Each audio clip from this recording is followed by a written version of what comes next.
There she comes. I'm starting the recording, so you know that we are recording.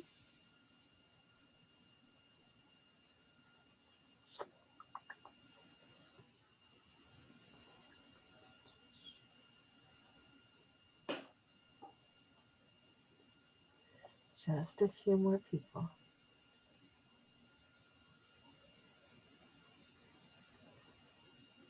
I think I can do that now. How is everybody? Are you getting spring weather where you are at all? Yeah. We had some sunshine again today after feeling like we were going to get flooded away here for a few days last week. And glad to see the warmer temperatures and see the sun shining and see the flowers start to popping up. Yeah. Just lifts my spirit. Looks like Barbara's still having trouble getting in. We're going to go ahead and get started. Yeah, Barbara is having a hard time. Okay.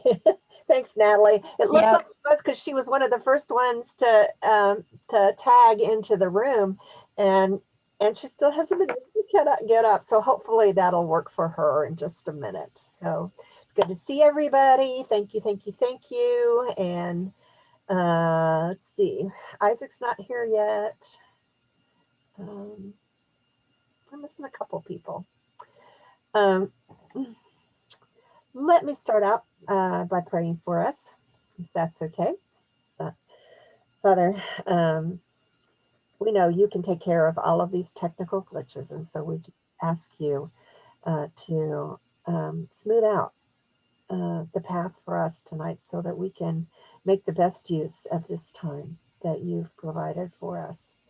Thank you for walking with us through this day and for the peace that you give us in the midst of all that's going on in our world. I continue to ask your blessing on all of these men and women and their families, that you will continue to surround them with your protection as they seek to follow you.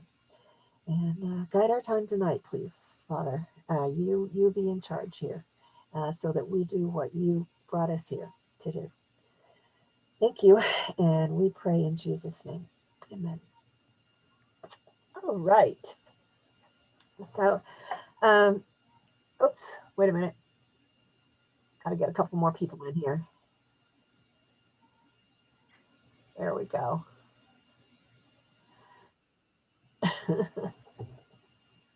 Little bells dingling, dingling, dingling. That's Austin and Kelly. All right, before we jump into tonight's agenda,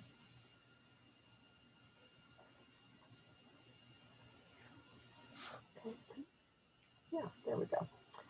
Before we jump into tonight's agenda, does anybody have something really burning that you want us to be able to talk about? Because I got a pretty full agenda, but I want to be sure that we address any concerns or questions that you guys have as well. So anything that you need to touch base on or ask about tonight? I do have one thing. I don't know how to talk about suicidality, or but just I don't know if you're going to get down to the level of how you address someone if you think they're suicidal and the things that you say. Yeah, we sort of that emergency. Yes, CPR absolutely. sort of. Okay. Absolutely. That's on the agenda for tonight. Because that seems to me to be the most pressing topic this week. So it is definitely on the agenda tonight. Anybody else? Okay. And well, I'll save this until we get there, so I'm not jumping back and forth and back and forth. All right. Let me pull up.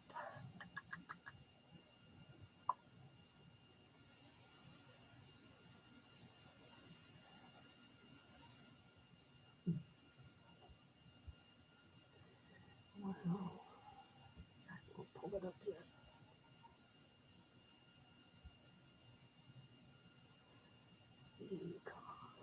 closed it.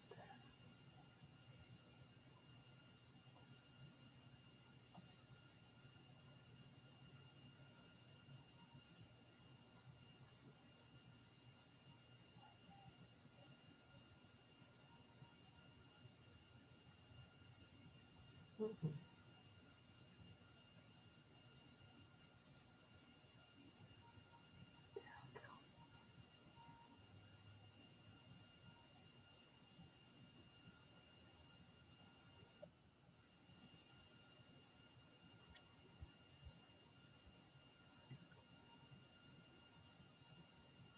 Now I should be able to. Mary, is it possible to get a link sent to Barbara's cell phone?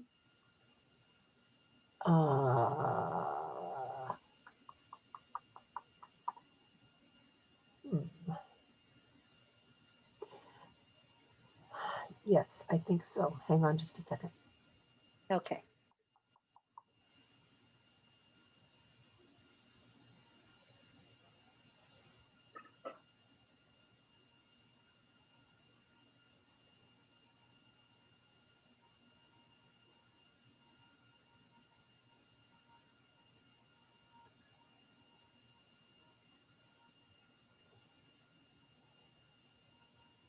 Do you have her cell phone?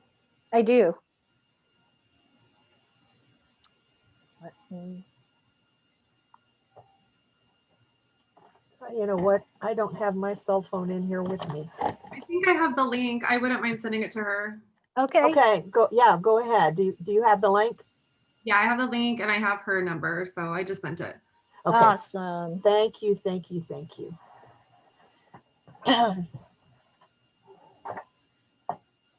I could send the invitation, but I couldn't send it. It had to go as a message. Oh, she just said she's in the waiting room right now. Yeah, I just admitted her again. Okay. There we go. Got her in. Excellent, excellent, excellent. I want to go back.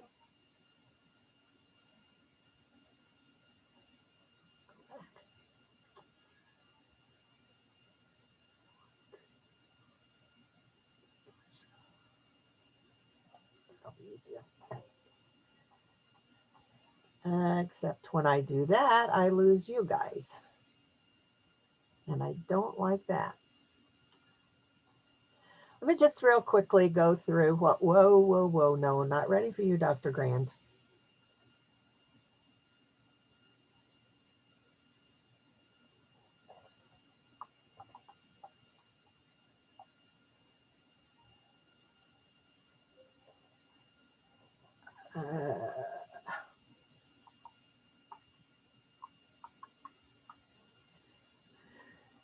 And so, okay, I think I have to do this way. No, not ready for you.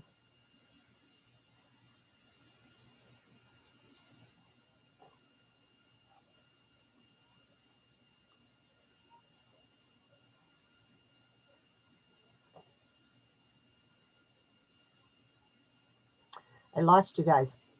There we come. No, I want to go back. Share my screen. There we go. That's where I want to be. So let me just, oops,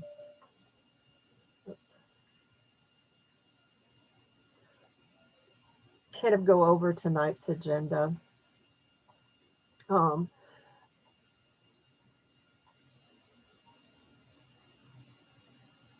I had planned to do a mindfulness exercise for tonight. I think I'm going to hold on to that until I'm sure that we're able to get through the other things tonight. Um,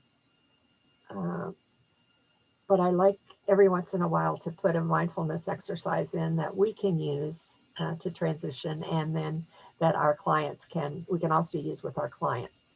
We're going to look at some ideas for the character study treatment plan paper that you need to write, because a couple people have asked for ideas. A lot of you have already sent in your suggestions or what you want to do, and I've approved those. So, but we'll give some help to the people who are having a tough time kind of deciding what to do. This week, we're looking at obsessive compulsive and related disorders. And then I'd like to spend the bulk of our time on suicide assessment, because that's one of the,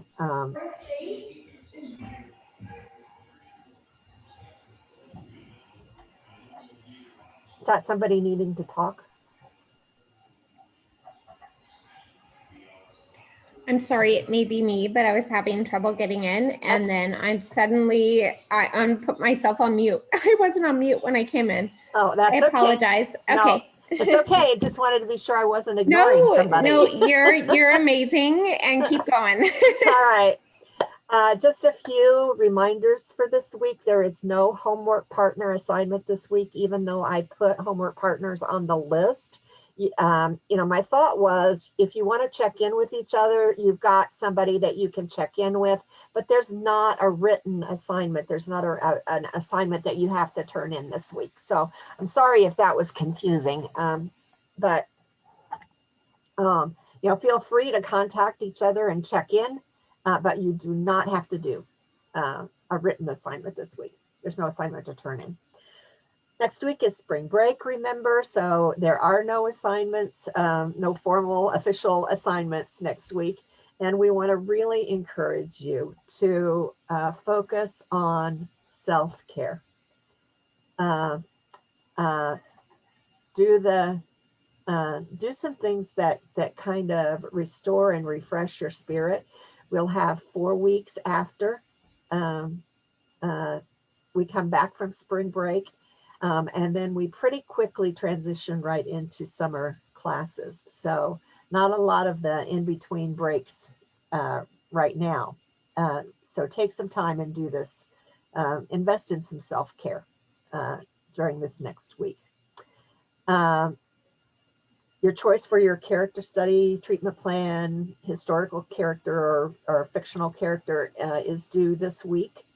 Like I said, a lot of people have already chosen their character or the person that they're going to write about. And but I want to spend a little bit of time tonight talking about that for those people who are still wondering and still having some questions. And then Dr. T's virtual class, when we come back, will be on Tuesday, April 6th. So we will not have an optional virtual class on Monday night. Just don't want to load you up and pile you down in that week. So suggestions for character treatment plan and assignment. Some of the ones that have been chosen are, I should have written these down because my mind is going to go blank. Some of you who've chosen your character, just go ahead and jump in and say who you picked. I picked Mr. Udall from As Good as It Gets. As Good as It Gets, yeah. Mm-hmm. Oh man, I was going to choose him too. Can I do that? Yes, you can. Okay, I love him. Kind of fits in with this week too, right? So what are some of the others that y'all have chosen? I chose Jenny Gump from Forrest Gump. From Forrest Gump, yep.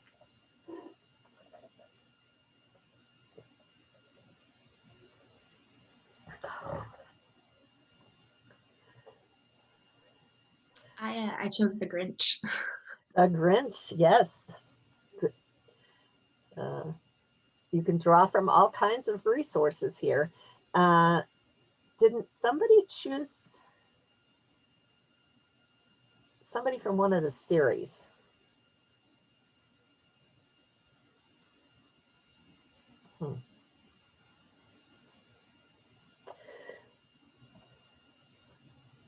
Well, who are some historical figures or some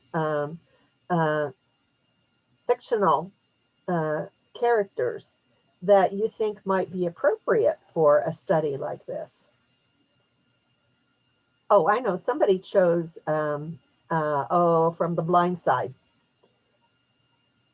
Yeah, that was me, Michael Okay. Orr. Michael Orr, yeah, Yeah, yeah. I chose him because I did a paper. I think it was in 601 or I don't know, one of the other classes, 602. One of the Uh-huh. classes I did a paper on him, and so I was having trouble thinking of ideas, and since I already knew something about him, it kind of made it a Yeah, little it gave easier. you already have some background. Good, good.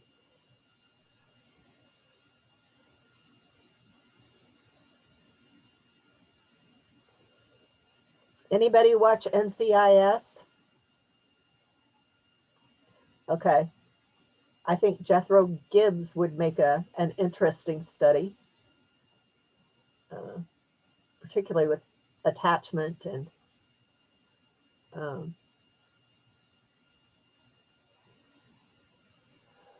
Mary, would it be okay if I did Will from Good Will Hunting? yes. Mhm. Thank you. I would like to do King George the Sixth from The King's Speech. The King's Speech. Okay. Now, some of you guys that are doing movie uh, uh, representations of people, I suggested to Brent, and I would suggest to you too, don't rely on just the movie.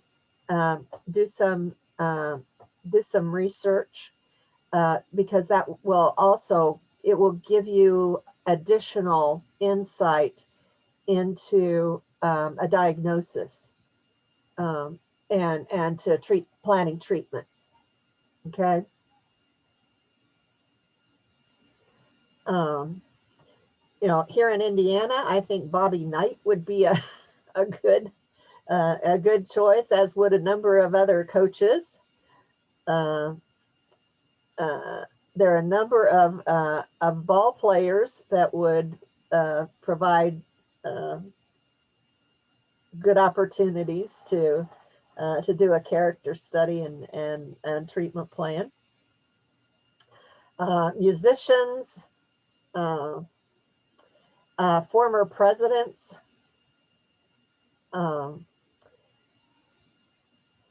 Yeah, I think that there's a wide opportunity for choosing people that you can get enough information on, that to be able to do the assignment justice, and to accomplish what you need to accomplish with the assignment. So if anybody gets stuck, uh, uh, email me or text me, and we'll find something for everybody. But you do need to have those determined by this week. So the other thing that you might want to do is just check to be sure that you can get enough information on the person that you've chosen to do a good analysis, and have something meaty to work with.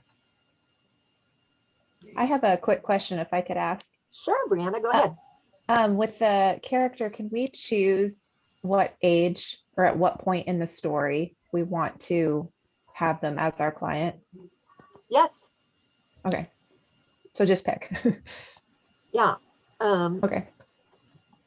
For some of those, it may be easier than others, but you want to be sure that you pick a time when there's enough, when you've gathered enough information that you can do a pretty accurate assessment and diagnosis, and then launch into treatment plan. Okay. Thank you. Okay. All right. This week we're looking at obsessive compulsive disorder, and you have a good example, a good life story in your assignment this week of obsessive compulsive disorder. So I thought we would take a look at some of the other diagnoses that fall under obsessive compulsive disorder, or fall into that category in the DSM-5. And if you have the big DSM-5, this information comes from pages 237 to 264. And so the first one that your book mentions is body dysmorphic disorder. Now, how is this different from a body image, for instance, with eating disorders? What makes body dysmorphic disorder different?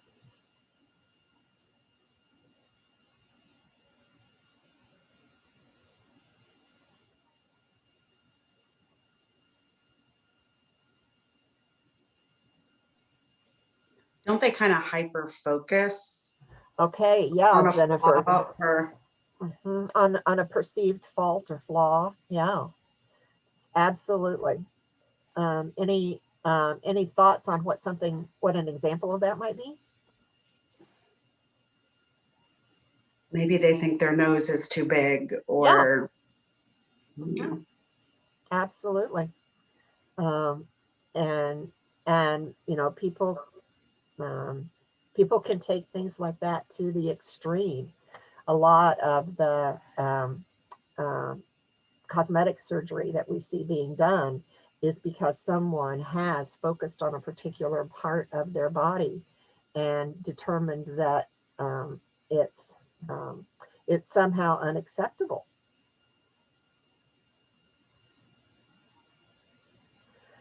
Now, this is different from body image because, as Jennifer said, this focuses on a particular part of the body. You know, someone might say my fingers are too short, or my mouth is too big, or um, uh, uh, I have a birthmark that makes me grotesque.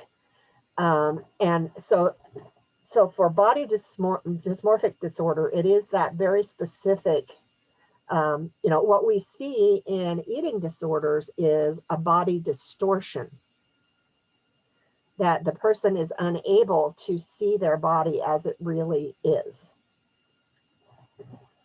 And that's something separate. Also under this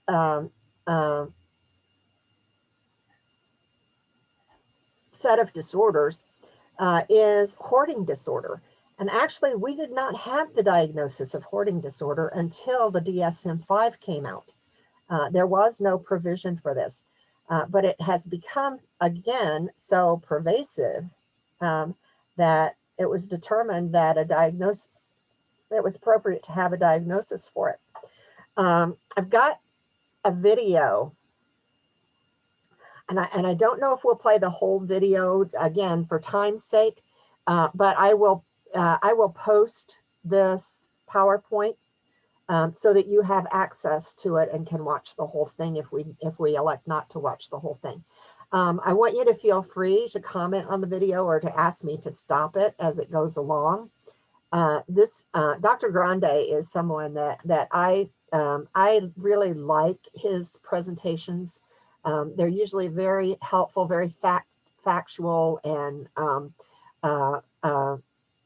easy to understand, but they also get to the practicalities of working with some of these disorders. I'm also going to be posting, when we get to the suicidal ideation, he has done a series of practice interviews, role-playing interviews of different interventions with suicidal ideation. I'm going to post those in my professor's area. Again, it takes time to watch them, but I want you to have them as resources. And if you get a chance to watch them, I think you'll find them really helpful. But right now, let's kind of look at hoarding disorders and see what he has to say about them.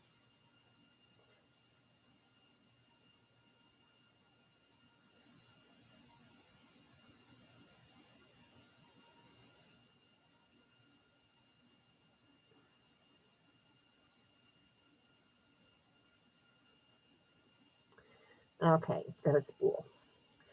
Let me do this.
Now, can you all see that?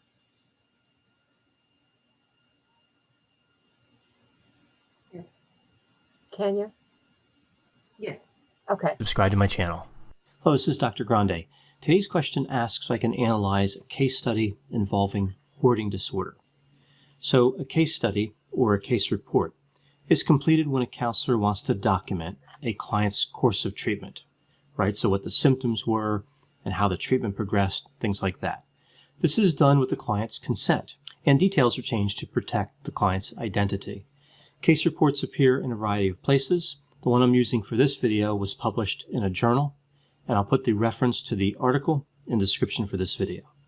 So first I'll talk a little bit about hoarding disorder, including going over the definition, and then I'll take a look at this case study. Hoarding disorder was first introduced as an official mental disorder in 2013 with the publication of DSM-5, Diagnostic and Statistical Manual version 5. Before that, the symptoms of hoarding were recognized, but it was thought that they were really a possible expression of obsessive compulsive disorder, OCD, or perhaps related to psychosis.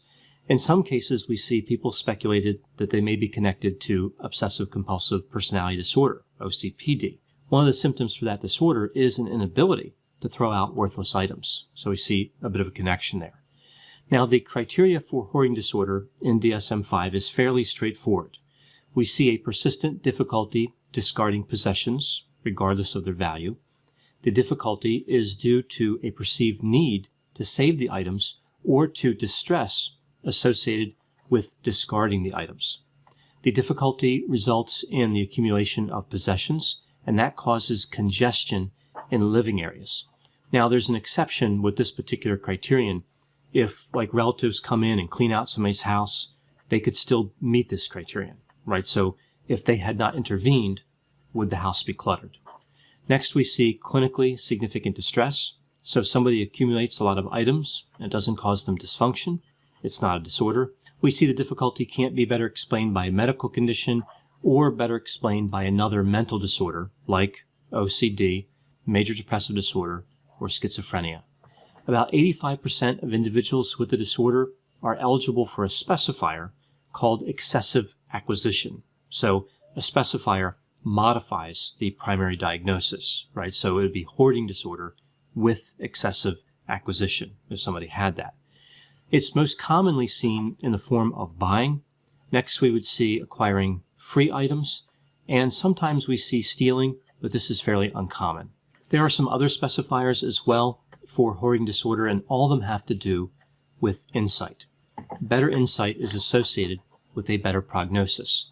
So looking at these three specifiers, we see with good or fair insight, so the person recognizes that the hoarding-related beliefs and behaviors are problematic. Then we have with poor insight, so the person mostly believes that the beliefs or behaviors are not problematic. And then we see with absent insight, delusional beliefs.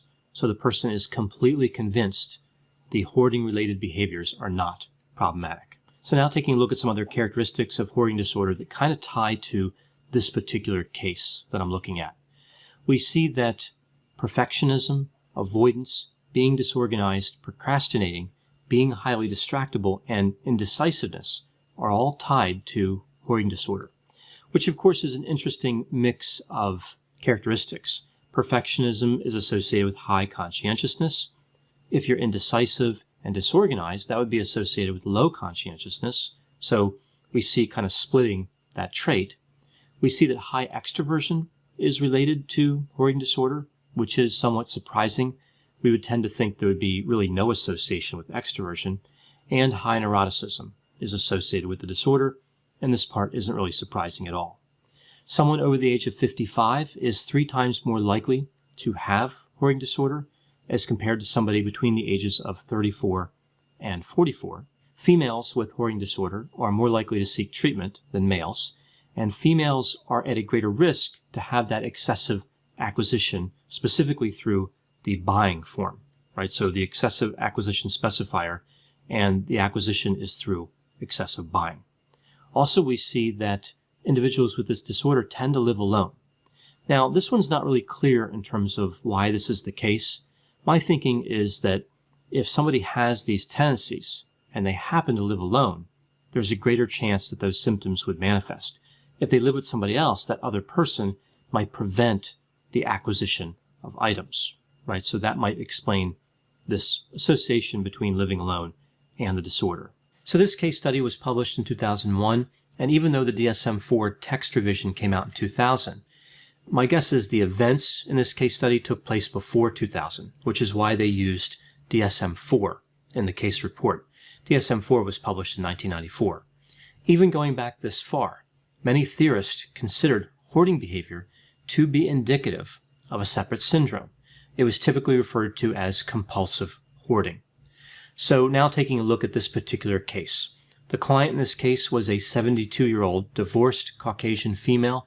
I will refer to her as Tracy. Tracy was initially encountered when she was referred to an outpatient group for women. At intake, she presented with symptoms of depression, memory problems, difficulty concentrating, and trouble finding the right words. A neuropsychological assessment was conducted, but no evidence of dementia or a neurological problem was identified. The symptoms were attributed to the depression and anxiety she was experiencing. Tracy worked part-time as a sales clerk and lived independently in her own home. She described herself as a pack rat, but did not elaborate beyond that initially. As I mentioned, Tracy was divorced. Her marriage lasted 15 years, and she had 2 daughters from that marriage. Her husband was physically and emotionally abusive. Tracy reported that she started drinking alcohol to manage her feelings, and she became addicted. She went to Alcoholics Anonymous for several years after her divorce and stayed sober for more than 2 decades. Her relationship with her daughters was damaged because of her alcohol use. Tracy had 2 main stressors on her mind at the time of intake.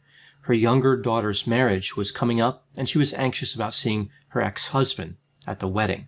That stressor resolved through the group therapy that she was receiving. The second stressor was her experience of loss when her eldest daughter, son-in-law, and grandchildren moved to another state. Her daughter had invited them to move out with her and reside in a nearby senior living community. Tracy felt she couldn't do that because she was trapped in her home by all of her possessions. So we see here that Tracy actually asks for help at this point with compulsive hoarding, which she had been struggling with for 10 years. It's worth noting that she did not meet the criteria for OCD or OCPD, stressing the importance of hoarding disorder as a separate diagnosis, which again would become available in DSM-5. Fortunately, these counselors recognized Tracy's needs even without the diagnosis being available in DSM-4. Now, typically, if somebody has OCD and they manifest hoarding behavior, the behavior is highly distressing to them. They're not satisfied with it. There's no pleasure in it. And excessive acquisition is usually absent. So the clinical picture is a lot different when we see OCD. Even still, 20% of individuals with hoarding disorder meet the full criteria for OCD. So OCD and hoarding disorder can be comorbid. Now, Tracy's behavior was satisfying to her. However, it was associated with a lot of shame. We see that she didn't ask for help until she had been in group therapy for 12 weeks and individual therapy for 6 weeks. So it took her a while to talk about this subject. Tracy had collected a wide variety of items in her home, including furniture, kitchenware, paperwork, books, figurines, and clothing. She considered many of the items to be sentimental. So as she was thinking about one particular item, that might bring back memories associated with when she obtained it or when she used it. Tracy would go shopping when she felt down or lonely and would buy a large quantity of items, even though she didn't need them. So Tracy's goal was really around that second stressor I talked about. As I mentioned, the first one had resolved. So her goal was to clean out her house, sell it, and then move to where her eldest daughter lived. So the next stage in terms of treatment here was the intervention, which is fairly common with hoarding disorder. One of the keys, of course, with the intervention is having permission to carry it out. Many people with this disorder will not permit an intervention, right? Because at this stage, people are coming into the house and clearing out all the stuff. So just the fact that Tracy agreed to the intervention was a good sign that she would recover. The agency took a proactive approach and also tried to maintain Tracy's sense of personal empowerment. They indicated to her that she was in charge of how the cleaning of the house took place. She would be supported throughout the process, and agency staff would be active participants in the physical work of identifying and discarding items.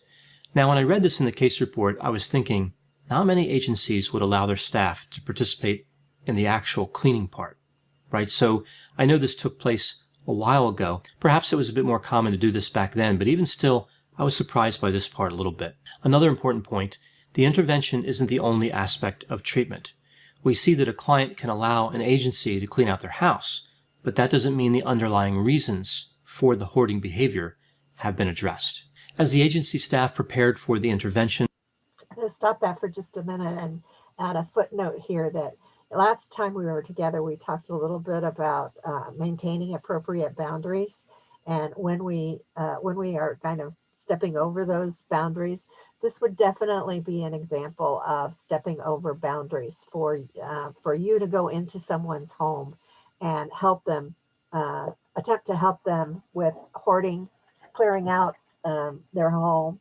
That would definitely be a violation of boundaries.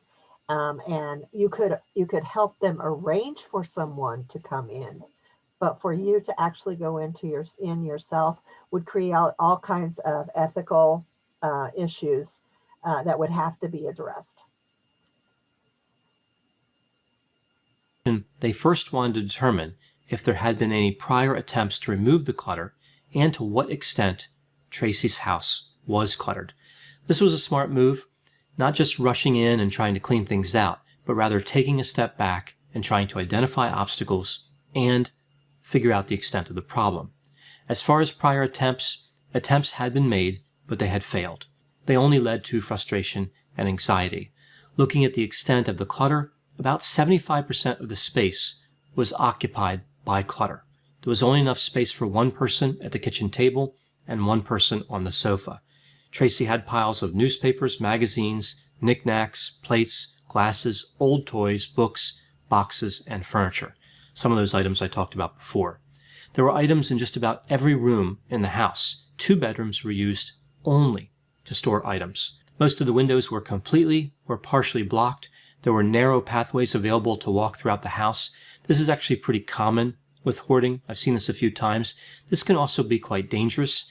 Outside of the obvious risk of fire, there are tripping hazards, and I've even heard of situations where people were trapped by an avalanche of items like books or newspapers. We just this past week had an incident here in Indianapolis where a house caught on fire. Firefighters were trying to get in to get the person who was in the house out. And because of the amount of stuff in the house, the firefighters were not able to get in and get the person out safely. So that individual did die. Firefighters were devastated because they said they just could not get through everything that was blocking them being able to get back to the person. They reported that in some places in the house, there was not even room for like one person to scoot through or to squeeze through. And when the fire took hold, there was, they got to a place where they tried to contain the fire, but they could not do a rescue at that point. So something really, there's a So really, there's a real safety concern with quite this. frightening. They found 5-year-old Easter baskets that she had purchased that still had wrapped candy in them. Another one of the risks we see here, food going bad. The walls in one of the bedrooms had damage consistent with small rodents, right? So actually we see quite a few hazards with this behavior. After this assessment, the agency staff started with the planning stage. They talked about the option of donating and recycling some of the items, which I think is much more acceptable to people most of the time than just throwing something out, because it feels like there's some sort of good that comes out of it, like all the behavior wasn't just for nothing. Tracy struggled during this stage. She had difficulty deciding what would be thrown out. She also had difficulty knowing where to start. This is also fairly common, but not just with hoarding behavior. When we see any situation that potentially involves an overwhelming amount of change, people just don't know where to make the first step. They don't know what to do to get the ball rolling. So this is where the counselors can really help in terms of kind of pointing out the first step. Now, Tracy did some role playing with the counselors. They went through some scenarios where they might disagree on a particular item that was being considered for removal. They wanted to set an expectation that this would be a difficult process with tough decisions. But ultimately, Tracy was in charge, right? So that's the tone that they were setting here. I think this was another smart move, setting the expectation that there would be some arguments back and forth. It wasn't going to be all happy, right? There was going to be some struggle here. There was going to be a debate. And that process was okay, right? They really normalized disagreeing and having that debate. After this, they had to get to the actual removal of the items. The team comprised her individual counselor, her group counselor, another counselor from the agency, and Tracy's case manager. When the team arrived, Tracy had already marked some clothing for donation. The clothes had tags on them, and they'd never been worn. I've seen this several times as well. You'll see these closets full of clothes with the tags on them. They're really in perfect condition unless there's been some sort of damage caused by water or creatures or something like that. But typically you'll see just all the clothes lined up, the tags on them, and it just seems like such a waste. They were purchased and never used at all. It's almost like they're just there for a sense of security, like the person has another outfit to wear if they need it, but they never go ahead and do that. Another behavior I've seen that wasn't really talked about in this case report is individuals buying multiple sets of the same type of clothing, right? So if it's a particular shirt or a dress, they'll buy several of that shirt or several of that dress and only wear one. Almost like, again, they want to have several backups. So either way, back to Tracy, we see she started designating other items that could be donated and recycled and indicated that she was relieved that the items had some place to go, connecting back to what I said earlier about some good coming from the cleanout. So these items may still have some use. So Tracy was off to a good start, but it wasn't all smooth sailing. She struggled with getting rid of some items, especially where there was some type of emotional connection.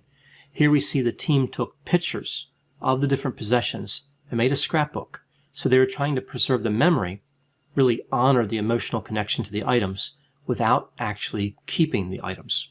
I thought this was also a clever move. This would have been much easier these days. In the case report, we see they used a Polaroid camera. Nowadays, somebody could use a smartphone, which would be cheaper, easier, and more efficient. Another strategy they used was being open to the possibility that they were making mistakes by throwing out some of the items. This is actually a reasonable assumption, even though most of the items were not useful to Tracy. Invariably, during an intervention like this, people will throw out items that actually would have some use for them in the future. Here they emphasize the ability to rectify any mistakes. If an item was thrown out that she needed, she could replace it at a later date. It was worth taking that risk to get the house cleaned out to meet the ultimate goal. Obviously, this is a harder sell when talking about something that is, in fact, irreplaceable. So when all this was said and done, Tracy had donated, recycled, or discarded 85 boxes of books, 25 bags of clothing, 10 boxes of toys, 10 boxes of collectibles, and more than 20 bags of garbage. That reduced the amount of clutter in the house by half. Now, when I first read that, I was a bit surprised. I thought with all those quantities going out, the reduction would have to be more dramatic than that. But that was just half the clutter. I thought for sure it was going to be something like down to 10%, right? But of course, half is still a significant improvement. As I mentioned before, the intervention with hoarding disorder is not everything. The underlying reasons have to be addressed and the client has to maintain the gains that were made. Well, in this case, due to a restructuring that occurred at the agency, Tracy was actually disconnected from all counseling services. It's not clear from the report if she was referred to another agency or if she declined a referral. Evidently, she still had case management services, and the case manager indicated that within 3 months, Tracy had disposed of the rest of the items and her home was being repaired. 6 months later, she moved into a condominium near her daughter. The new case manager indicated that Tracy was working part-time and was having no significant symptoms of depression or anxiety. Often, when I read these case studies, I look at the treatment that was selected and I think, okay, that was appropriate. Of course, that kind of makes sense. If the people selected the case for case report, they're going to usually pick situations where their treatment was appropriate. But even still, I usually find a number of things that I would have done differently. With this particular case report, though, I was pretty happy with pretty much all the strategies they used. They were quite clever, and they really thought things out pretty well. I really admire, too, the dedication and the hard work that the counselors and the case manager invested here. Now, of course, these strategies would be unlikely to achieve success with somebody who had a lack of insight. If the client didn't understand that the clutter was interfering with their goal, there would be no reason to remove the clutter. But for somebody with enough insight to appreciate the consequences of the hoarding behavior, I think these treatment strategies really make a lot of sense. I know whenever I review case studies, there will be a variety of opinions. Please put... Okay. Stop the share. All right, question that I have for you guys is listening to this case study with Tracy and listening to the criteria that he identifies and listening to the interventions, then let's take a step back and what would you say the character deficit is for Tracy?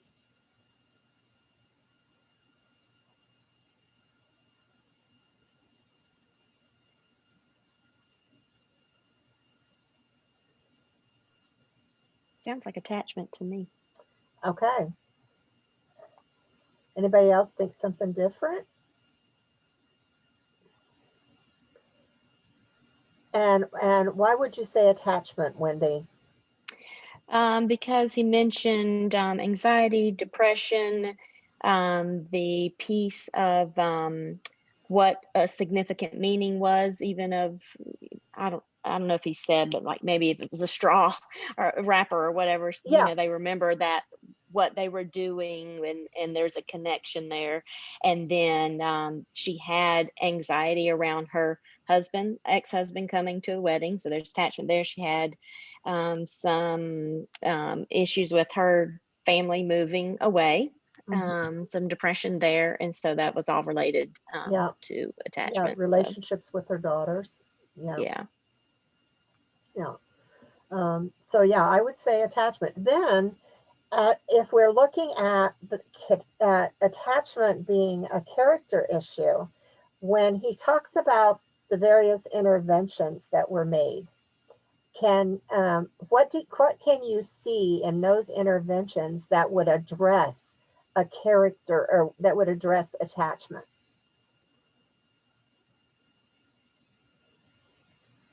How did those therapists make provision for that as they were treating Tracy? Yeah, go ahead. They were, I guess she was having a, sort of mismatched experience with this people coming and caring for her and safely, meeting her where she is, where I guess from an attachment perspective, if she was feeling like she didn't need anyone and she, always wanted to give and never wanted to receive, here she was fully receiving and having this sort of need-based relationship with the counselors. And so she was having, I think, experiencing a mismatch in that way, and seeing that it was okay to need and receive and that sort of thing. Yeah, yeah.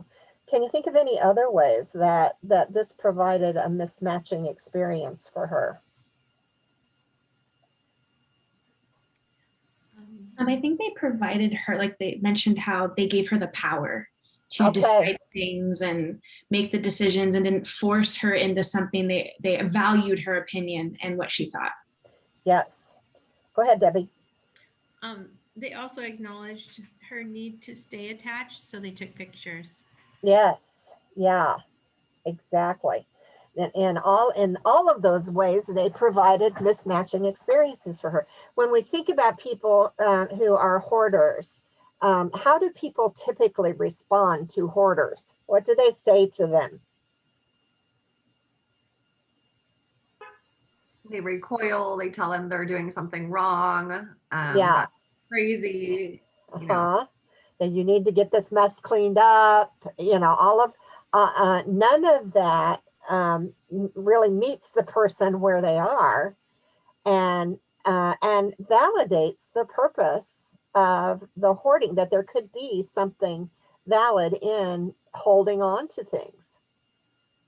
You know, and he didn't talk a lot about some of the underlying things like growing up in poverty, never having anything that you were able to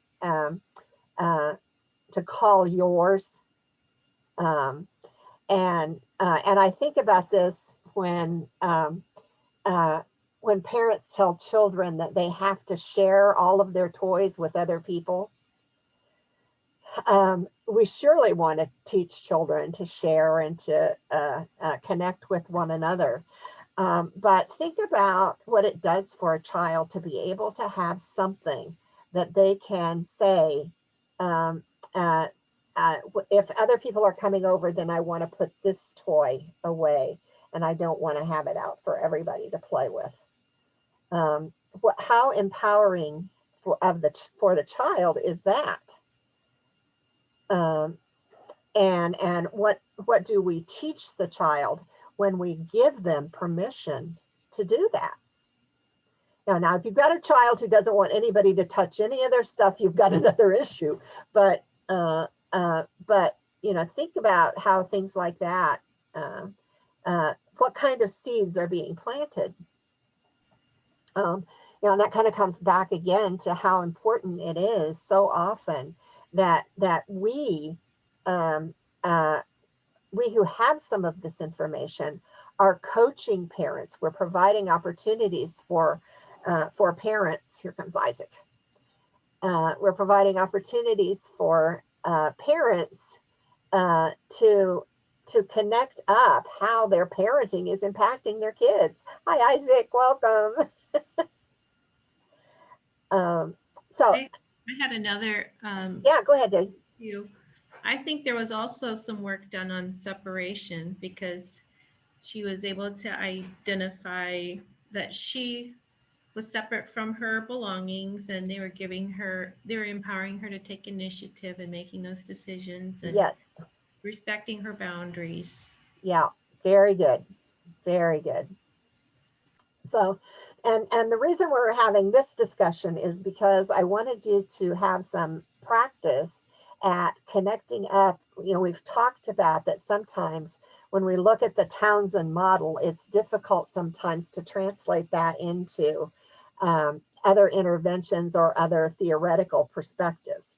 But look how easily you all identified what the character deficit was, and were able to tie some of those pieces together. Of if we know this, then here are ways that we address this character deficit, even while there are behavioral changes going on that we are encouraging the client to continue to make. Other thoughts on this one?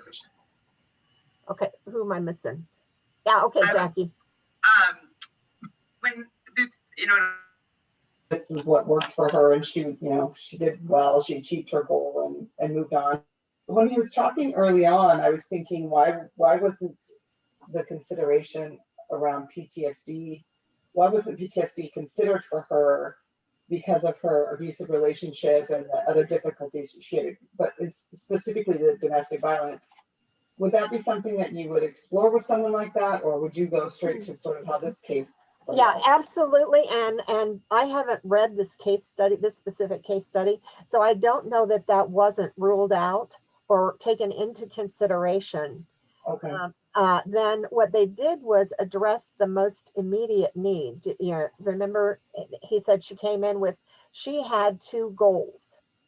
And we've talked a little bit about this before, that we always address what the client says the problem is before we bring in other things that might be very legitimate, very valid, and hopefully being able to have these kinds of interventions with regard to the hoarding. Hopefully at the same time, she was doing some work with her counselor on what letting these things go meant and the value that they had to her.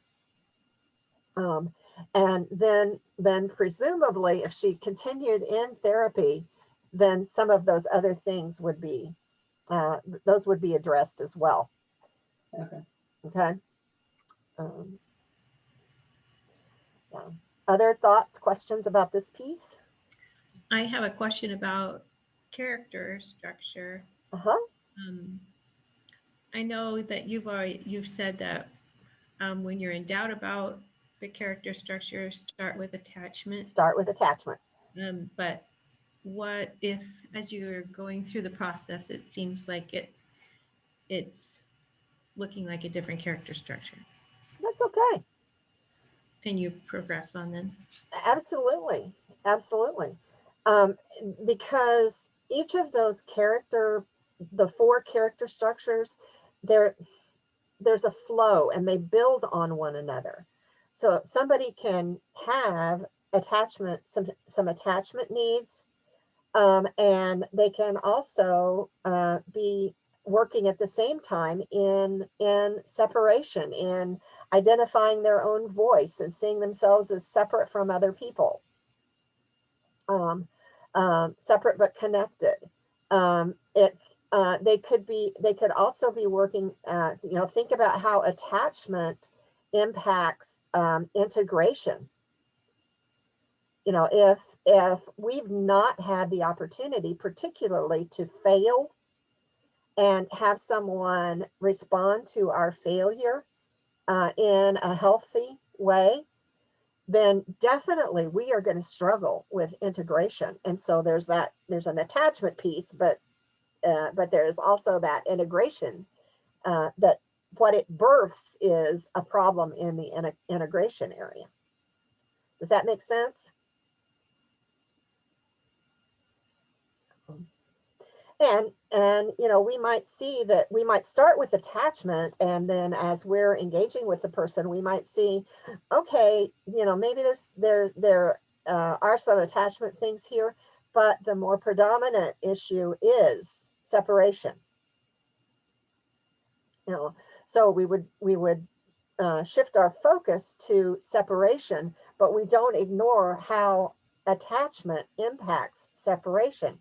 Because if there's not a sense of having a belonging place, a place that is safe for you and a place that is home for you, then it is much more difficult to do any individuation or separating.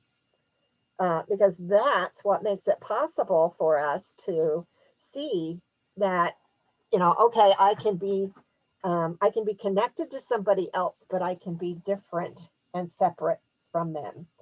And I can, when you're little, I can go to nursery school, and mom can go back home, and mom will be there when I get when I get out of school.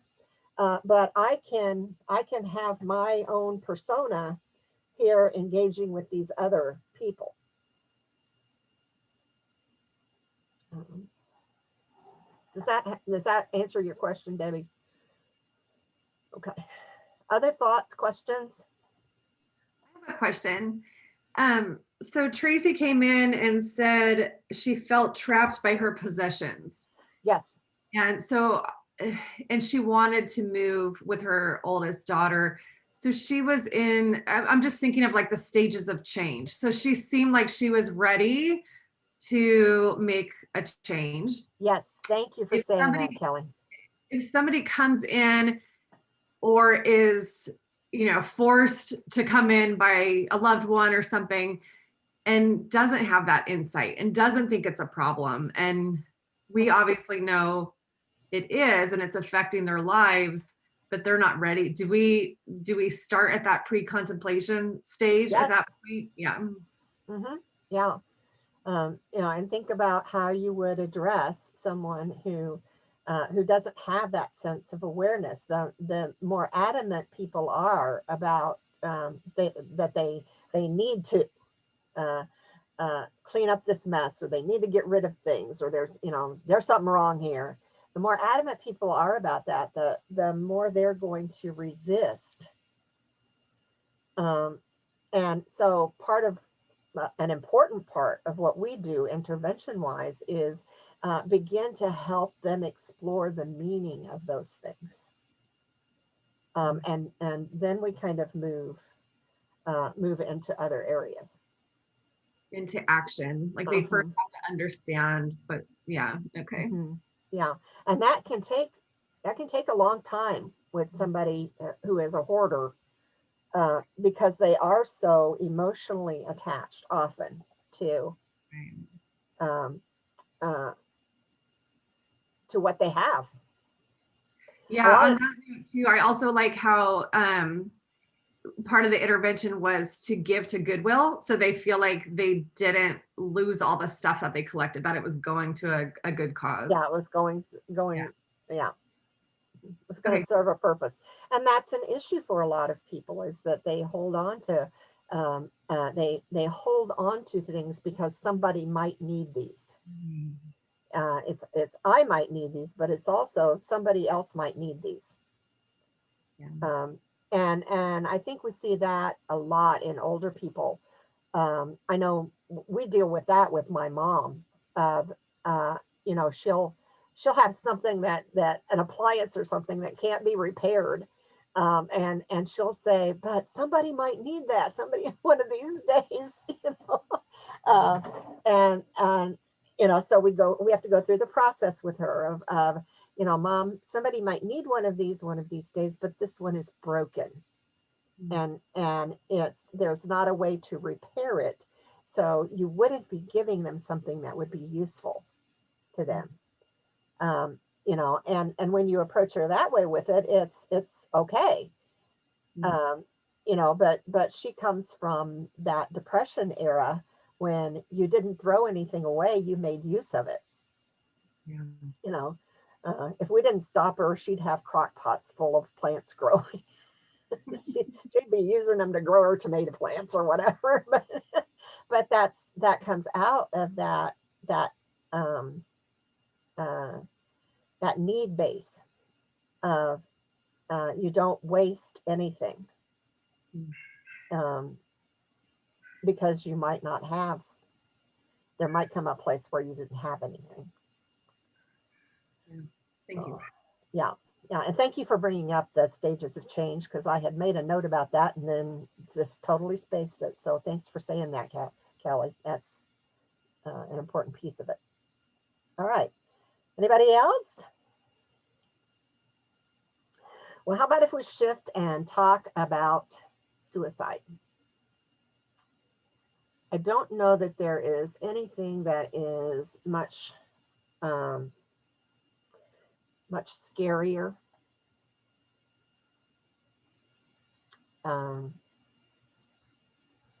Here's mine.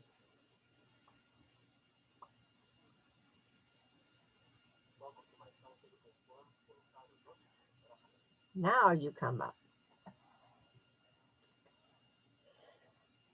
You have a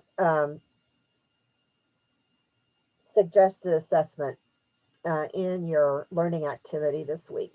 There, it's interesting to me, and I probably should have gone there first. Let me talk about this and then we'll go back there. As we're looking for warning signs or things that we want to be flags for us that we need to be paying attention, there are a number of those. First of all is the somebody directly saying, I'm going to kill myself. I am tired of living. I'm not going to do this anymore. Those kinds of statements we always want to follow up on. Things that we're looking into in terms of psychological state is, has the person been in a long-term depression? And have they been in a long-term depression and all of a sudden there's a dramatic turnaround and they're really peaceful, feeling like everything is okay, everything is going to be fine. There's a 180 shift. That's always a red flag for me.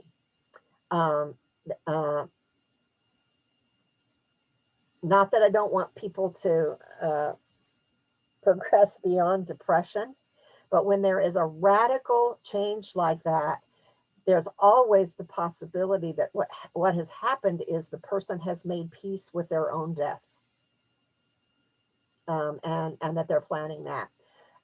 A person feeling helpless, or feeling like they have no options, that they're trapped and nothing they do is going to make any difference. May have somebody who is experiencing a preoccupation with death. They may be asking questions about, what would happen to me if I committed suicide? Would God reject me? We also see this with people who are survivors of suicide. So a family member maybe has suicided, and they are ruminating on the death of the family member and on what they could or should have done to intervene and prevent that. A lot of times behaviorally, we're seeing a very low self-esteem. I'm worthless, I'm useless. I can't do anything right. I've never been able to do anything right. And always we want to be alert to situational indicators, a divorce, a death, loss of a job. For young people, it's things that are going on at school. We're always concerned when there's a suicide in a school about whether or not there will be copycat behaviors or whether it will trigger other youth who think, well, so-and-so did this, and so it's okay for me to do it. So those are just a few things that we want to kind of keep our eye out for. We're going to do a group discussion here in a minute, but I'm going to get rid of this PowerPoint, and I will post the PowerPoint.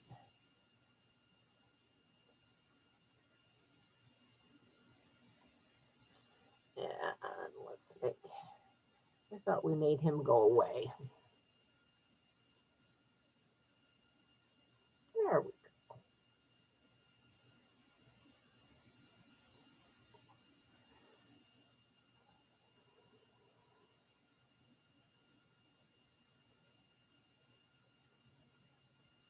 Can you guys see this suicide assessment? You can't. Okay, hang on.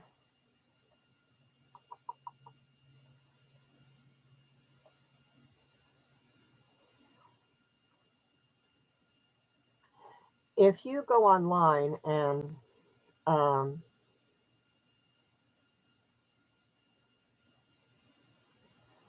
look for suicide assessments, you're going to get a whole page of different ways to assess risk. One of the ones that your book talks about is PathWorm. It's that acronym is PathWorm, and this particular PDF addresses that that style of assessment really efficiently and really well. So I will post a copy of this for you guys as well. Part of what this particular article focuses on is that whenever you do a suicide assessment with a client, it is so important that you document that and that you document it appropriately. Because your documentation may be something that saves you from a kickback at some other point in time from family members. So you want to be sure that you have documented everything that you've done carefully and clinically in working with someone who is suicidal. And like I said, I will post this for you guys as well, give you an example of this as well. So you had an example in your book. Time. You had an example in your book of I think it was John.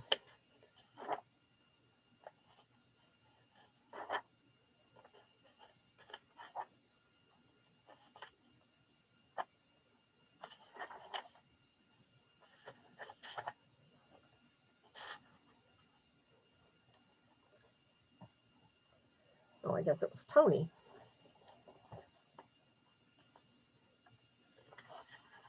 Where they walked through the I Can Start. It's Alexander, that's who it was. They walked through the I Can Start format in assessing a suicide. Then on pages 90 and 91 of your book, you have the case of Alexander. And what I really wanted us to be able to do was to take the case of Alexander, split you up into groups, and have you run that I Can Start assessment with him. I think I'm going to change my mind on doing that, and I'm going to share another video with you, I think. Because I think at this point it might be more helpful for you to see somebody doing a suicide risk assessment.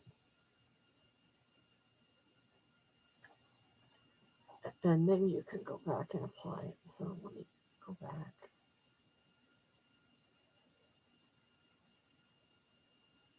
Nope, that's not it. That's not it.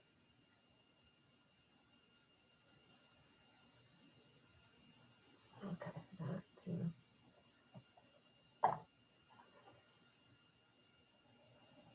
Here we go.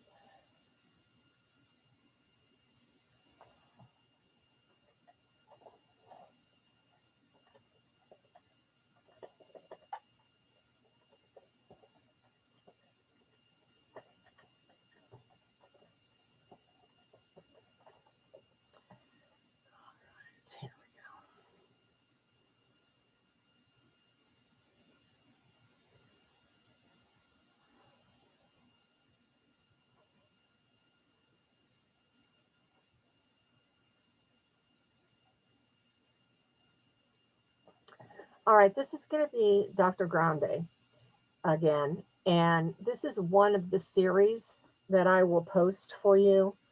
But in this particular role play, Dr. Grande is meeting with a client who has intention, intent, and a plan.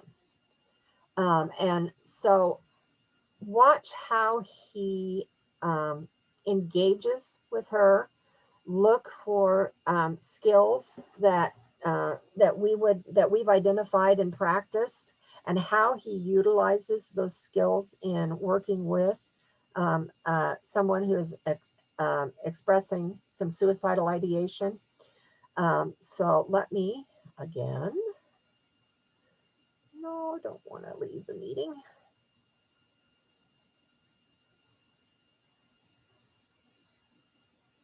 Wish there was a way to line all of these shared things up.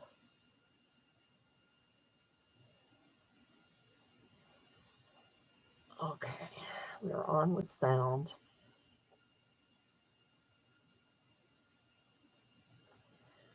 And if you have questions as we're going through this, just jump on and ask them.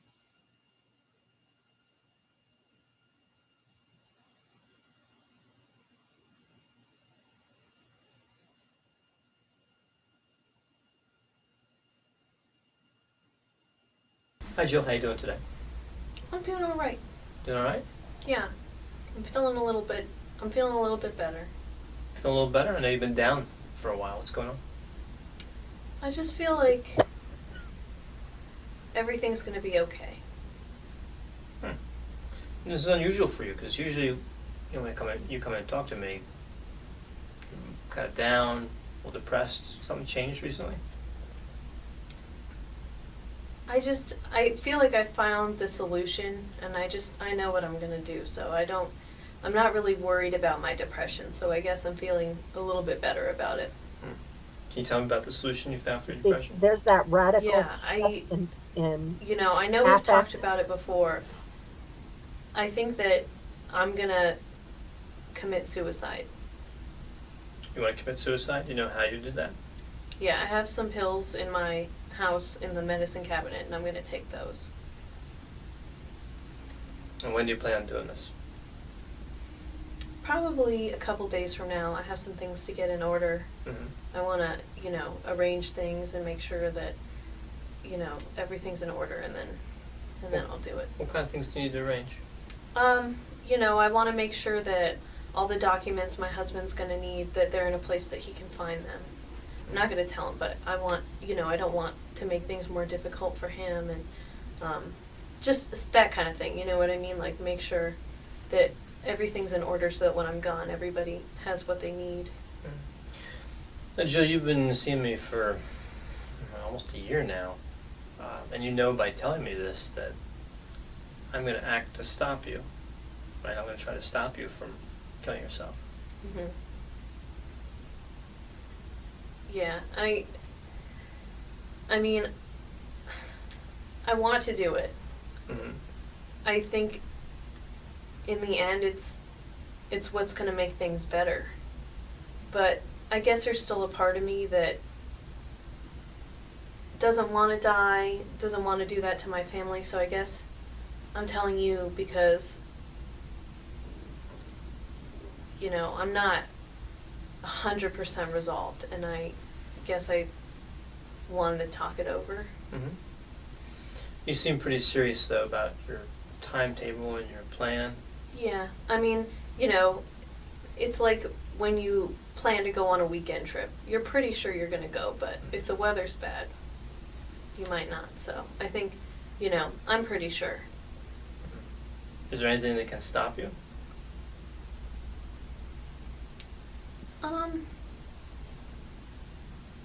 I don't know. I feel pretty sure about it. Do you feel like it's the depression or something else that drove you to this decision? I feel like it's just, the same old things that I was worried about before, the depression and you know, my relational issues, my job, like the stuff that gets me down. And, you know, it just clicked, and it was like, you know, I've thought about it before, but like I feel like I'm gonna feel better. I feel like I'm gonna feel better, so. As you said, it's a solution. Right? Yeah. You feel like you come with a solution. Yeah. All right, now we've talked about this issue in the past, Mhm. right? And when you've come in feeling this way, kind of resolved to harm yourself, we sent you over to the hospital. Mhm. I know that's not your favorite place, but when you go there for, you know, however long it's been, usually what, 5 days, you come out feeling a lot better. Yeah. Do you feel like this time would be different? Well, I feel like in the past, you know, I've been thinking about killing myself seriously, but now I'm not as scared of it. Mm-hmm. So I don't really want you to put me in the hospital, because then I won't be able to do it. And before I was scared, so I wanted you to put me in the hospital. But now I just want to get it over with, and so I really don't want you to do that. So, like, it's like a part of you saying that you don't want me to stop you, but yet you came in here and you told me. Yeah. So part of you seems to be maybe not quite sure. I guess there'll always be a part of me that's a human, you know, that's scared to die. And I care about you, you know, I know you're my counselor, but like we've had a relationship, and we talk about these kinds of things, and I felt like I owed it to you to, you know, be honest with you about how I was feeling, because we've had that relationship in the past. And so I guess I came here because of that, and because I felt like I just wanted to talk it over, you know, before I did it, because, you know, I come to you to talk about what I'm thinking, and so I felt like this would help me, like, gain the final clarity that I needed. Has it helped you gain any clarity? I don't know, I guess I see that you're saying that, like, I really need to go to the hospital. I guess I was hoping a little bit that you would be happy for me that I was feeling better, but I think that you want me to go to the hospital, so I don't know. It makes me think about whether it's the right decision, you know? You mean the suicide? Yeah. Yeah. Sometimes, and you know, you've been with me, like I said, about almost a year now, and you've been depressed much of that time. Mm-hmm. And it's not unusual when somebody thinks they found a solution to depression, even if that solution is something that I am against, like suicide, that their mood would become elevated because you see an end to the pain. Mm-hmm. There's other things we can do, and have done in the past, to try to get you out of pain. Mm-hmm. But we have done them in the past, and I didn't feel better, and now I am feeling better, so, you know, I just want you to accept that. Yeah, but I'm not going to. It's my obligation, whether I'm happy to fulfill, to try to keep you alive. Right? I've seen you this way before, and I know it may not seem this way now, but when you came out from the suicidal thoughts and the feelings, you did well for weeks, sometimes months at a time. You're seeing really just the darkest when you're in the... Yeah, but I'm feeling better now. Temporarily, Mm-hmm. right, because you feel you found an end to the pain. Mm-hmm. Yeah, which I understand. I mean, I understand you feeling better, but you're feeling better because you plan on killing yourself. Mm-hmm. And we've talked about how devastating that would be to your family, right, to your friends. You have but all I'm these just goals in your torturing life. them with my sadness. I'm just making their lives miserable. I don't understand how it's gonna help them for me to stay alive. You know, I'm worth more. They can have my life insurance, and, you know, I won't make them suffer anymore. So your logic is that if you end your life, you'll free them from having to deal with you. Yeah. And it feels like the right thing to do.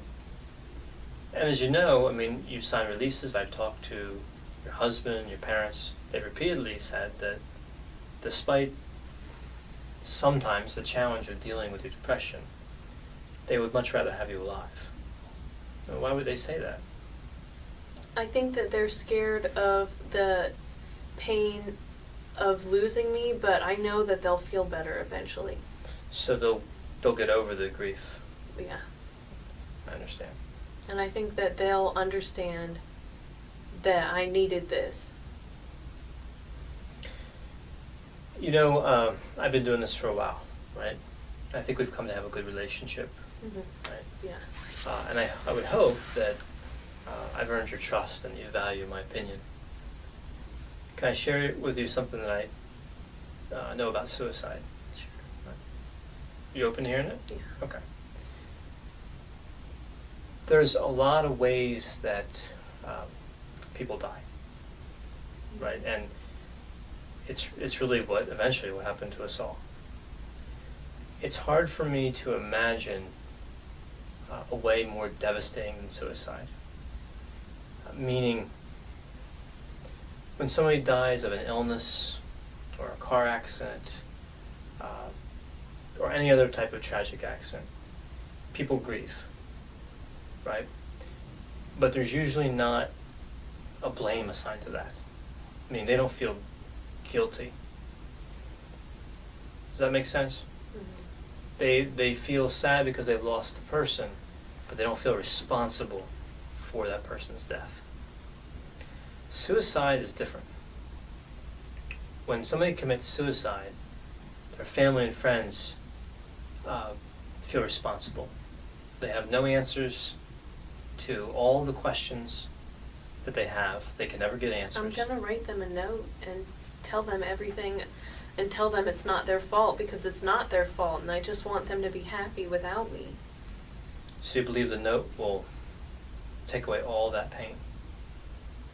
No, but I think that it'll help them realize that they shouldn't feel guilty like you're saying. It'll mitigate that pain? Yeah. Okay.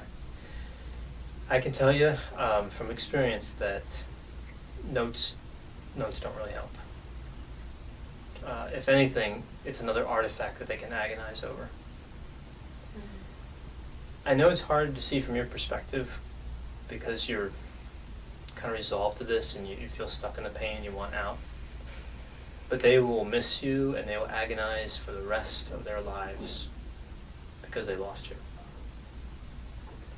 And it's a special, horrible type of agony that comes with feeling responsible for causing someone's death. And I know you don't want that.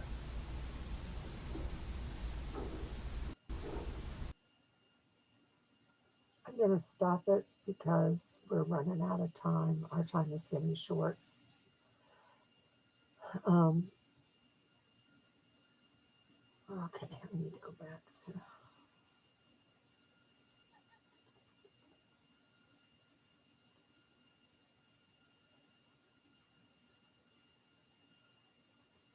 Need to get you guys back.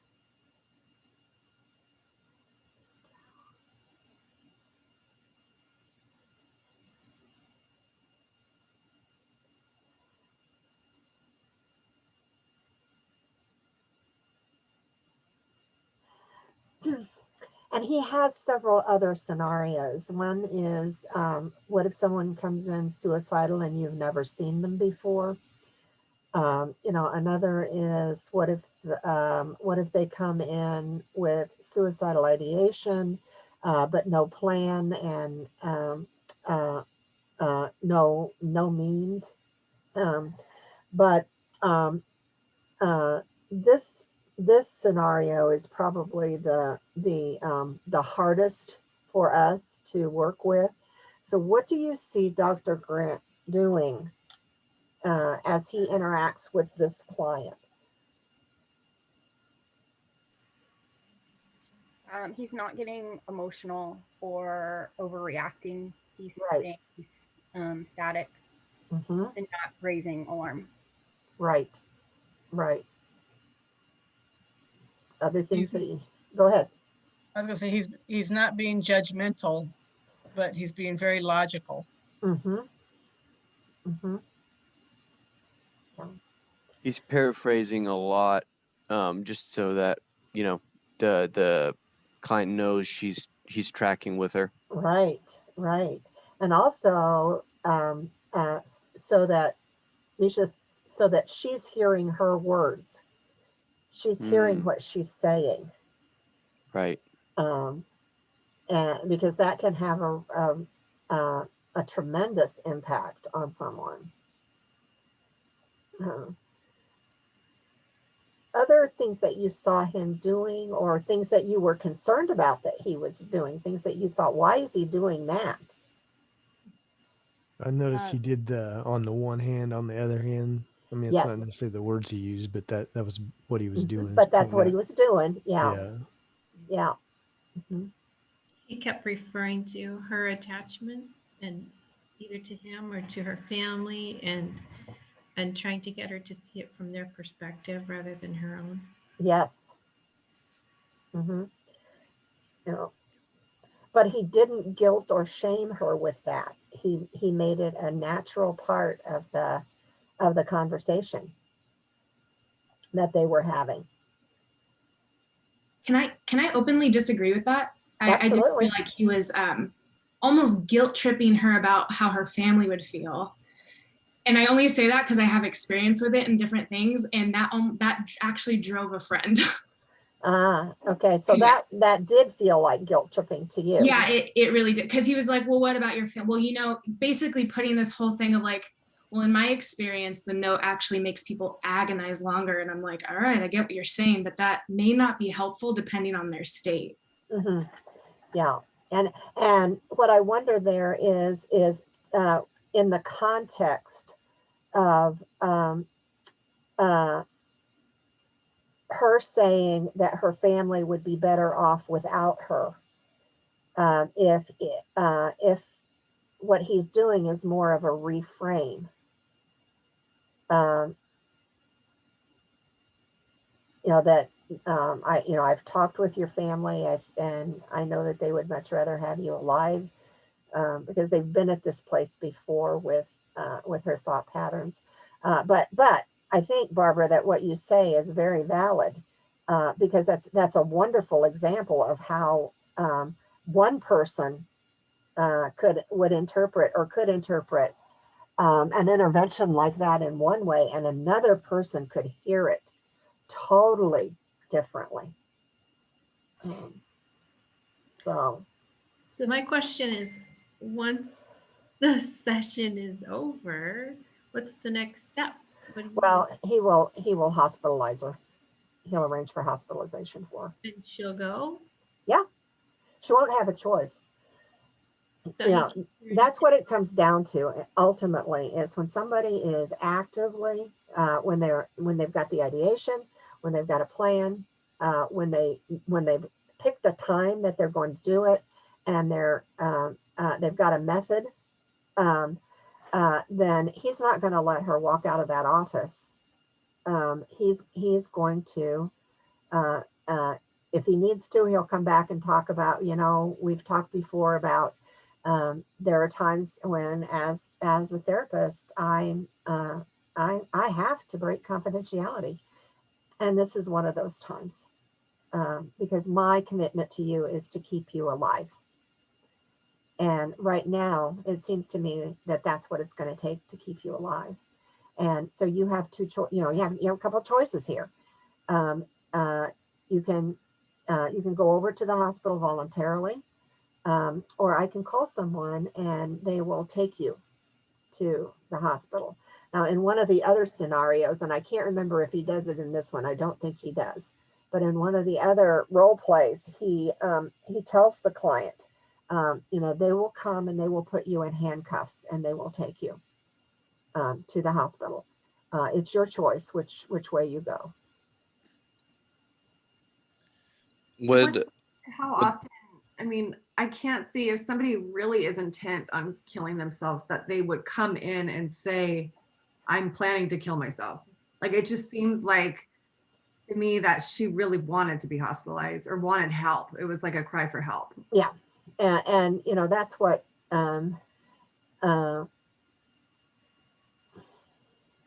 that's part of what he's basing his intervention with her on, that you know, he even says, yeah, and yet you came in here today, you know, and she connects that up to relational, you know, and you know, it would be appropriate for him to say, I would miss you if you decided to follow through on this, you know.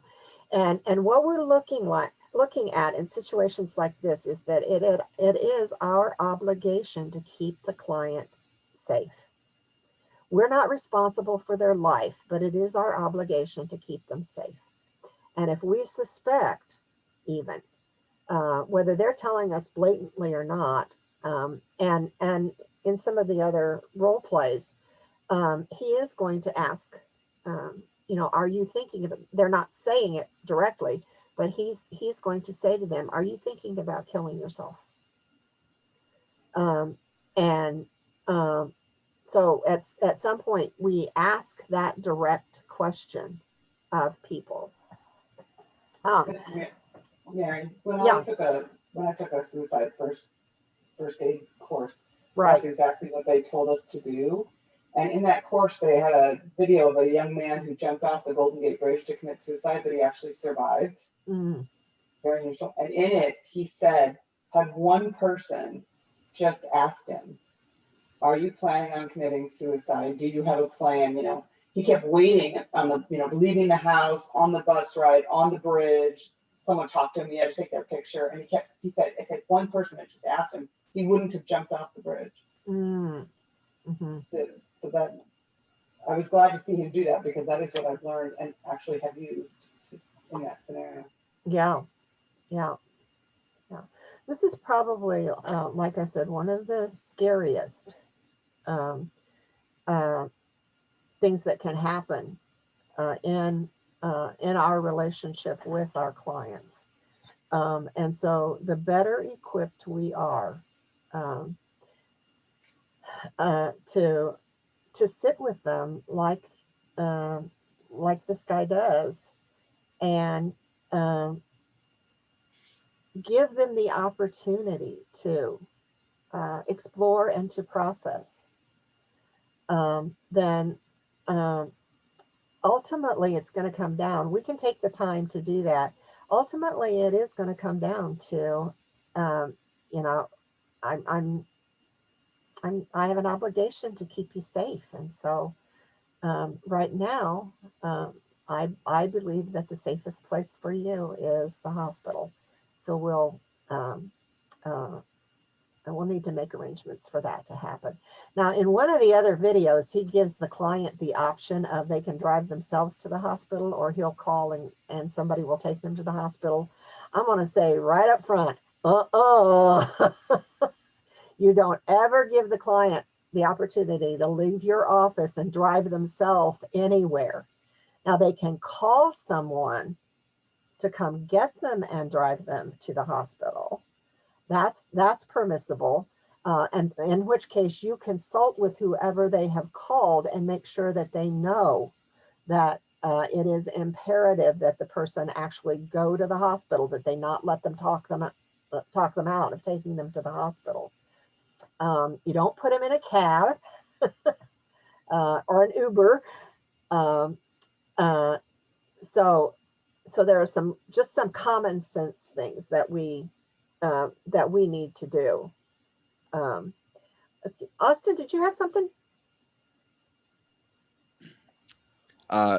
Yeah, I did, but you just answered it right there, because you said at Okay. one point they can voluntarily like accept going to the hospitalization. I was just trying to ask, I was going to ask for like clarity, and you answered it there, because I was about to say, like, when I'm with, they're like, yeah, I'll go to the hospital now, Yeah. and they just dip out. Yeah. So Yeah, but having that option doesn't mean that they get to go out and get in their car. That it means, okay, now we talk about how we're going to get you over to the hospital without it being in the back of a police car.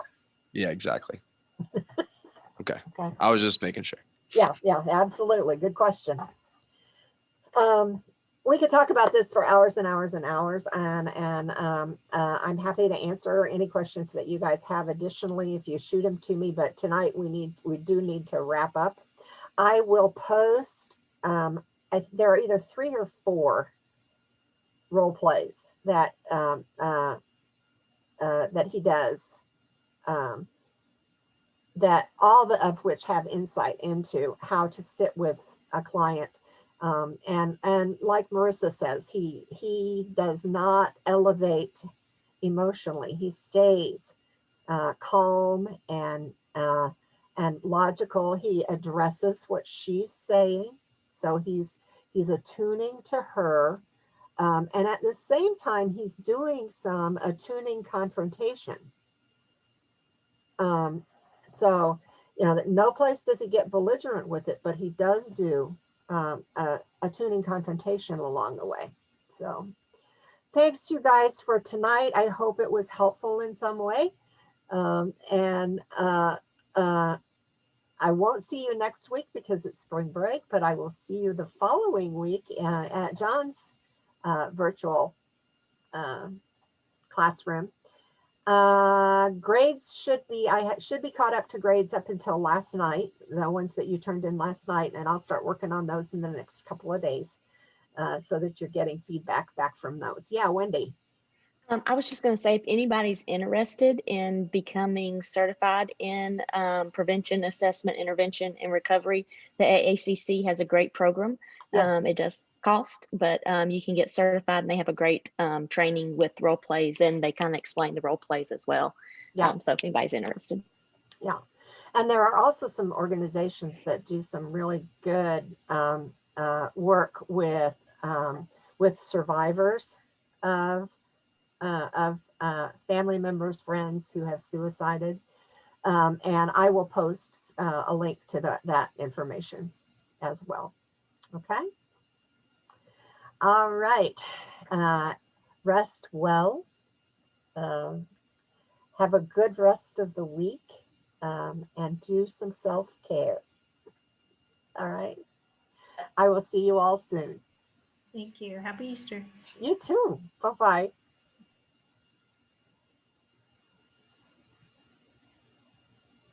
But we're on. So, Tessa, tell me a little bit more. It seems like you're pretty upset. Dr. Adams, real quick. Yeah, yes. As far as do you need me to officially like email you whoever I pick, or can I tell you right now? Well, I think, isn't there a spot in this week for you to submit that? But you can tell me right now. It's okay. Oh, okay. I thought it said that we had to email you beforehand before. Okay. That may be what it says, is for you to shoot it to me in an email. Right, because I'm looking at the learning activity and it says that, so like we're going to do the I Can Start assessment plan, right, and turn it in by Sunday this week. Right. Maybe I missed it. I'm not seeing anything where I could submit. It just said shoot an email early in the week to make sure that whoever I pick's accepted. Right.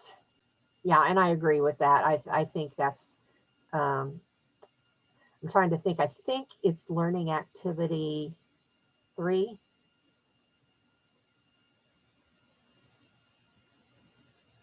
The it says here 2 is for mine. It says learning activity 1 is the virtual classroom, 2 Okay. is the treatment plan draft, and then 3 is the Okay. quiz. So it's 2. Yeah. So do you need an official email then? No, tell me who you're going to do, and I'll just add you to the list right here. I was thinking, because you said we could do like a professional athlete, right? I don't know if you're familiar with Kevin Love, but he's a basketball player, and he was kind of the forefront, like back in 2019, for opening up about mental illness, like depression and anxiety. Okay. Within the sports world. Okay. So I think I'm gonna do him if that's all right. That would be great. Yeah, he opened like his own foundation to kind of like encourage to kind of, I should say, normalize talk around mental illness. Because he was like, one of the big things is he felt like he wasn't heard or understood because everyone expected him to be like a strong male athletic figure, and that he shouldn't be dealing with like all the things that he was going through. So Yeah. And there are a number of the athletes that have really come out in the last few years and kind of gotten on that removing the stigma piece. So yeah, I think that would be great. all right, perfect. All right, and I've got you on the list. Okay, and then for the diagnosis, I know I have to come up with that on my own, but I know that like his main thing was he was depressed and he would have like panic attacks due to like social anxiety. Would that be probably a multiple diagnosis then, or like a comorbid diagnosis? Yeah, I would look at that and see if you've got enough information to do that. You could either do that, or you could do depression with anxiety features. Okay. I think there's pretty sure there's a feature for anxiety that you can tag onto the depression. But if you've got enough criteria to do comorbid, as long as he would meet all of the DSM-5 criteria, you can also do that. Okay, and then so if I do end up making it comorbid, do you want the treatment plan to focus on both or the more severe? The more severe. Yeah, the more severe. And as you're looking at that, Austin, that might also determine how your diagnosis is written. Because as you're looking at the criteria, if you see that there's more evidence of anxiety than depression, then you would make anxiety the primary diagnosis. Okay. All right. Yeah, that works. I got it. All right. Thank you. If you have other questions, let me know. All right, I will. All right. Have a good rest of your night. Thank you. You too. Night.